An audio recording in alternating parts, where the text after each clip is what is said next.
nan taxaw def jàngat tuuti ci ñi gënoon a bañ projet bi yenn genre nit la. salaamaaleykum Sénégal na ngeen def bàyyi yéen a ci jàmm naka njaboot yi ba kenn wëppul ma yéen am ngeen 2 minutes seen temps am ngeen walaay agi merci beaucoup. ñun nag Sénégal en ce moment ñu ngi xuus ci benn terrain bu glissant rawatina ñii nekk ci réseaux sociaux yi yor TikTok yeeg YouTube yi di def ay contenu vidéo ma gis ci ne la plupart d'entre nous souvent dañuy bëgg a tontu nit ba tax ñu afficher wala ñu coller yenn xeetu drapeau yi maanaam drapeau xu góor jigéen ci buñ jógee ci tontu ki nga xam ne mooy Ameth Ndoye te gis nga maanaam xeet googu daa am nu ñuy xeexi ñoom seen yoon nekk ci ñoom seen drapeau na feeñ rek na feeñ donte bu doon ab contenu vidéo wala bu doon film la ñuy seen au fond benn tasse bu am seen drapeau góor jigéen yi jaral na leen lu ne ci àdduna. da ngay gis dàll ak ni mu ndawee ci lu nit di sol nga gis ci dàll bu jël point bu ndaw fexe bu dugal fa drapeau góor jigéen yi du leen dérange nañ ko dugal rek. ñun nag ñi ngi xeex ak ay propos Ameth Ndoye mais biñ koy xeexat tamit ñi ngi dooleel góor jigéen te bu leen fàtte ne góor jigéen dafa am loo xam ne ñu ngi ci préparé Sénégalais yi depuis longtemps te ñi leen dooleel mooy ñu ñu jiitaloon ñu ñu jiite te ñu ngi commencé woon ci suñu carte d'identité yi.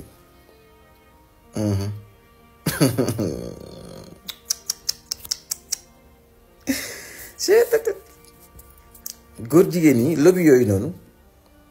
bañ jógee ñëw jël suñu carte d'identité éliminer papa ak yaay ci sa carte d'identité yéen ñëpp génne leen seen carte d'identité ngeen xool ci kanam ak ci ginnaaw doo ci gis sa yaay doo ci gis sa papa. parce que booba ñi ngi préparé te ji ñaari góor jigéen yu ànd ba nar a am doom ne voilà légaliser bañ ne dañuy adopté seen doom la boo tourné ci ginnaaw doo fa gis papa ak yaay parce que mën naa nekk ñaari góor yu am doom wala mu nekk ñaari jigéen yu adopté doom ne seen doom la te boobaa kooku tamit carte d'identité am buñ ci gisee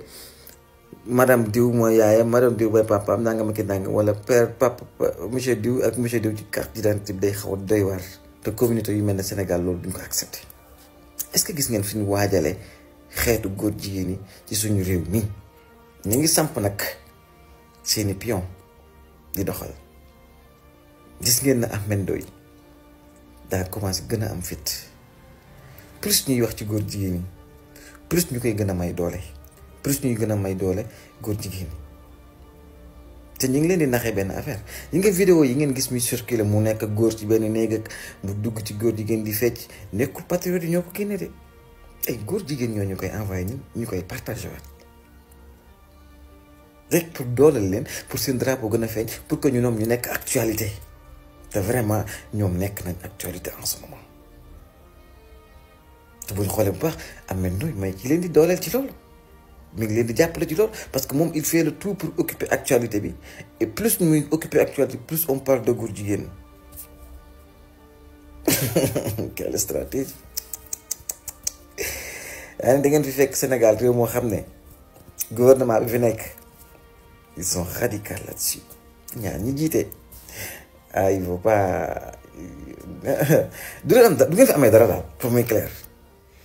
mais nag c'est normal que ñu def le tout pour population yi comprendre pourquoi lii yëpp xew pourquoi vidéo yi génn pourquoi wax ji temps yëpp nekk affaire góor jigéen pourquoi actualité bi nekk góor jigéen Ameth Ndoye nangam ki nangam ñoom lu ñu mën a def ba bu xoolal Ameth Ndoye bu leen dara bett ngeen xëy si ba dégg ko États-Unis waaw bu ko defee ñëpp gone yu ndaw la leen fexe commencé dugg ci yooyu noonu pour bëgg a tukki pour bëgg a lii pour bëgg a def laa mais ne leen leer na fii réew mii di Sénégal seen idéologie boobu du fi jàll voilà Sénégal réewum mag ñu baax ñi la de réewum nit ñu am xel ñi la de réewum l'islam la liñ fiy jaamu yàlla suñ borom du ko xeeb li fiy wàcc ci kaamil ci chaque jour suñ borom mënu koo xeeb on sera avec la protection divine incha allah ci loolu nga xam ne mooy am góor jigéen te yàlla nañu ci yàlla musal. asalaamaaleykum wa rahmatullah. salaamaaleykum à RFM TFM IGFM ak ITV E-Media xaw ma IGFM ak E-Media daal na ngeen di bàyyi yéen a ngi ci jàmm am ngeen 2 minutes seen temps am ngeen alaay asimat ci mag dégg naa da ngeen a nekk ci crise amul leen lu ngeen fayee salaire awaaluñ góor loolu déggoo ma ko moom ma yéen lan moo fi soppi koogu yéen 2 mois ci ginnaaw yéen doon bàkku ne réew mi neex na ah 1 mois ci ginnaaw 2 mois ci ginnaaw yéen fi doon bàkku ne réew mi neex na di génnee image du Sénégal quand tout va bien war bëgg gëmloo Sénégal yi yëpp ne réew mi baax na mën nañoo bàyyi Macky mu continue 1 mois après ngeen taxaw ne crise ngeen nekk réew mi daa metti déet ñemewu leen ko ñun Sénégal yi de biñ koy wax seen yoon nekku ci ñun faalewu leen ñu lijjantewu leen tey ngeen bëgg a taxaw ne réew mi neexul waaw damaa bëggoon nag am ci ñaari seetlu ñaari jàngat yu ndaw walla asi bu ngeen ba ko permettre xam ngeen purux xam ngeen mooy lan mooy ko dul gërëm ñamu daaw président Macky Sall nag jiwu leen li ngeen ko def ñaari seetlu yi ma am ci lii nga xam ne yéen ko génn def ko di defi grève ak naan amul li ngeen fayee ay salarié mooy da ngeen a nekk di taqal président Macky Sall ak gouvernement wam di wan Sénégal yi ne président Macky Sall liñ ko doon jiiñ ci ne mooy financé ñenn ñi mooy jël alalu askan di ko jox ñenn ñi loolu ngeen nekk di ko dëggal ndax dara soppi koogu fi li taxoon ngeen mën a fay ay salaire yu mag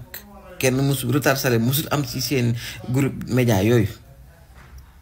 bu fekkee ne loolu dafa soppeeku leen dëkk fi soppeeku muy gouvernement bi fi nekkoon jóge fi te ñooñu lañ waxoon ñoo leen di jox xaalis kon da ngeen bëgg a taqal Macky Sall président Macky Sall ne li ñu doon wax dëgg la xaalis bi mu leen doon jox dëgg la et bu dul loolu dara sax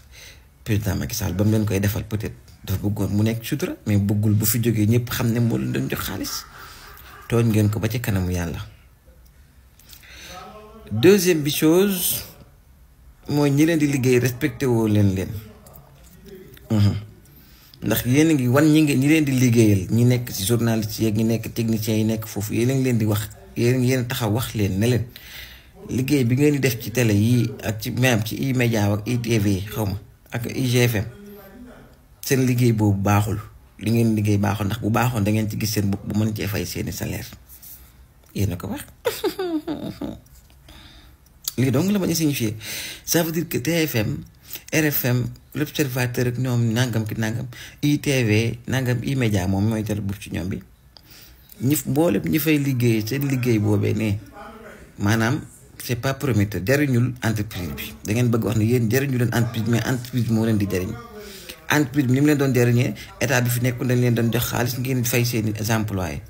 mais état boobu jóge nañ fi léegi employé ñoom mënatuñoo liggéey lu fay salaire yi ça veut dire que ñoom jariñuñu entreprise bi moo leen doon jariñ loolu nag insulte la jëmee ko ci ñi nga xam ne ñooy liggéey ak yéen li ngeen def ne sama jàngat bu gàtt sama conclusion bu gàtt mooy da ngeen bëgg installé wu crise rek bëgg wax na réew mi doxul nangam ki nangam créer ay kii nangam pour bëgg ñu baal leen yenn choses yeeg compréhension ci kii du fi amee toog muy dox day jeex waaw bay boo ngeen xam ne di ngeen liggéey bu ngeen bëggee bokk ci ñi mën a fay seeni salaire da ngeen indi programme bu baax bu Sénégalais yi mën a suivre indi ay séries yi mën a indi ay sponsor wuti fexe ba xool ni télé di wutee xaalis ngeen amee noonu xaalis waaye li ngeen fi nekkee woon moom jeex na tàkk gouvernement bi moom Youssou Ndour bokkutu ci waaw Mamadou Ibra Kane bokkutu ci gouvernement bi na leer rek wallaay achib ne ngeen sonn de lu dajoon rek da ngeen ko daj incha allah coono bi moom ñu ñëpp a koy bokk ba kañ la réew mi di suqaliku incha allah